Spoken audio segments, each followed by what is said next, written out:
everybody, and welcome to this week's episode of Overcoming the Wednesday Hump.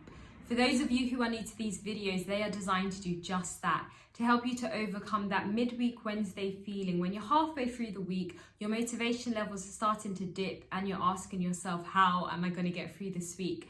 These videos are designed to lift you back up and to give you that inspiration and that motivation to keep driving forward in the direction towards your goals and your dreams for the future. Now, for those of you who are new to this channel, welcome. Thank you so much for joining us this week. Please do like the video and subscribe so that you can get weekly notifications for when I release new videos.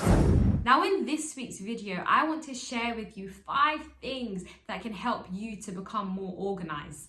People often tell me that I'm quite an organized person, and so I really hope that by me sharing some of these tips with you will help you to be more organized in your own life. But I do want to say that, this is what works for me. Everybody operates differently, and you may like some of these tips, you may not, and that's totally fine. So just take whatever works for you and discard what doesn't work for you, and do other reading around this topic and find out other methods that other people do and put together the methods that work for you, implement them and try them. And I really hope that you will see success and you'll start to get better clarity over what system works for you so that you can be more organized. Now, the first thing I want to say is that being an organized person is a skill that you have to work on. It's not something that comes naturally. Yes, there are people that tend to be more organized than others, but ultimately we all have to find our own method, our own system, which will help us to function as organized people. And it's so beneficial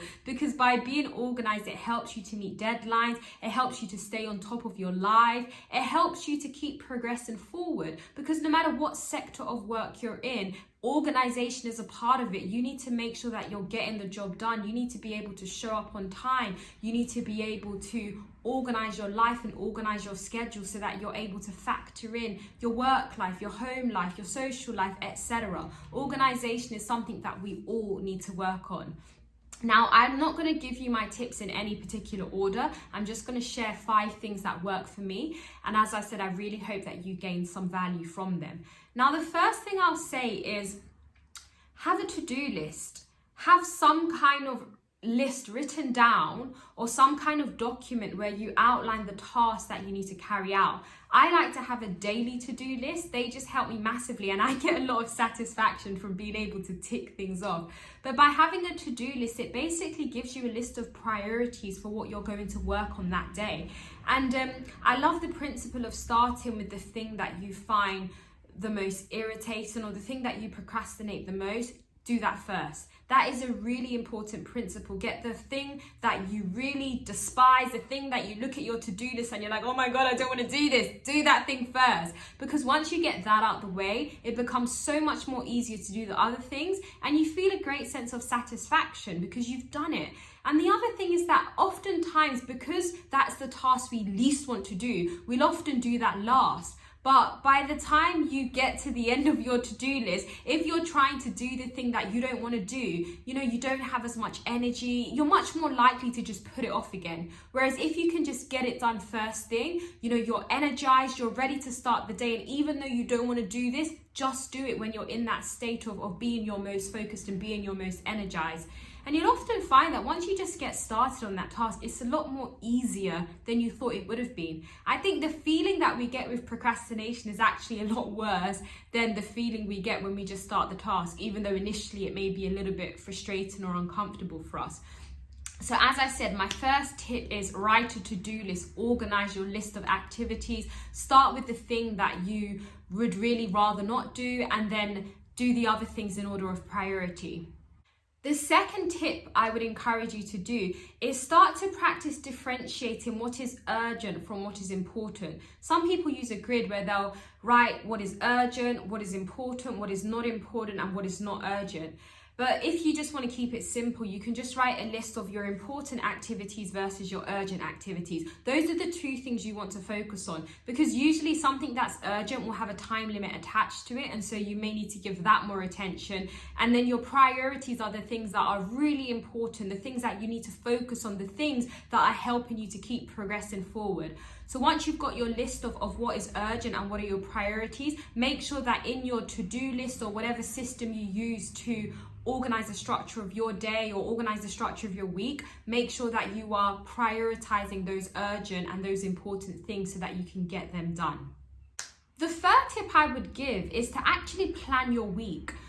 Even though some people may find this a little bit of a daunting task, to be honest, I sometimes find it a bit daunting, it's actually really helpful because if you plan your week, it helps you to get an overall picture of what needs to be done. And that's important because there may be some days where it's more appropriate for you to do a certain task compared to another day. And when you have an overview of your week, you can shuffle things around to make them fit a lot more easily into your schedule so that things can get done. And also it helps you to balance out your workload. So using myself as an example, when I'm planning my week, I'll plan the days that I exercise, because for me, exercise is really important. It's important for my mental health, my physical health. It's something that I love to do. And so I need to make sure that I've assigned time to that. When I'm organizing my week, I'll assign time to even creating these videos. I fit in the days when I know it's going to be easiest for me to slot in time to do those things. And when you are planning your week, factor in time for you, because it's really important that you do socialize and you do have time to just de-stress and just relax, okay?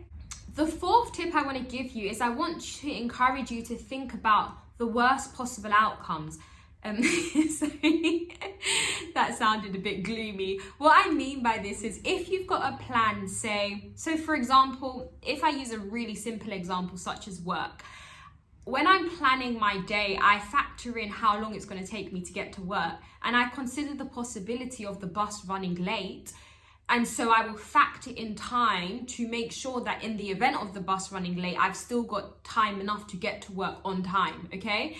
That's just a small example of considering the worst possible outcome. But it's really important you do this because sometimes things don't flow how you plan. And if you've got a backup plan, if you've already considered the possibility of that happening, then if it does happen, you're less startled by it and you're still able to stay on top of things. And that's important because sometimes if we are startled by something or something unexpected happens, it can kind of throw us off course for the rest of the day if we allow it to. But if you've already considered the possibility of that very thing happening, then it's a lot easier for you to stay on track, you know, to be able to manage all the things that you set out to manage and to be able to get your to-do list done.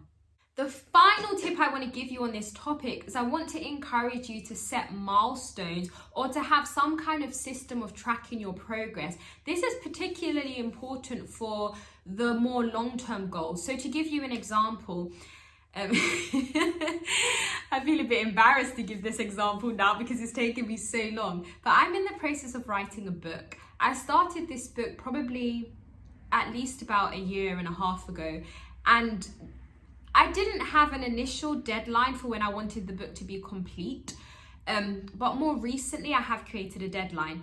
And because I've now got a deadline in mind, I'm structuring my time more efficiently to start writing this book. I'm not going to share the deadline with you, just in case I don't meet it. But I'm hoping I will be able to meet the deadline. And so because there's an overall deadline, it means that I need to factor in time on a weekly basis to write the book. And so in terms of having milestones and tracking my progress, I need to start thinking about, okay, by when do I want this book to be complete? By when do I want to have this chapter complete? By when do I want to get this book edited? By when do I want to start talking to publishers, etc.? And so when you can track your progress against milestones that you've set for a particular task or a particular activity, it makes it a lot easier for you to keep on top of what you need to keep on top of and to be organized and to get things done. So I encourage you to have milestones, have a system of tracking your progress. And if you are not on track with your progress, then just go back to the drawing board and give yourself more leeway or factor in more time in your schedule to assign to that thing. And that's another reason why it's valuable to track your progress, because it helps you to recognize if you're being a little bit too ambitious with your schedule, or if you're not giving enough time to the things that you need to give time to. So I really hope that this video was useful. I hope that you took some nuggets which you can apply to your life, which can help you to become more organized. There are other small things you can do, like actually having a diary or having, you know, a computer file or something where you're tracking everything. But as I said, you know, there's no one answer fits all. This is quite a subjective topic, but you can take bits and bobs from different people who advise on this, or you can read different information in different books about being organized. And And I really hope that in doing so, you're able to find what works for you. So again, thank you so much for listening. Please do like and subscribe so that you can get weekly notifications for when I release new videos. Bye for now.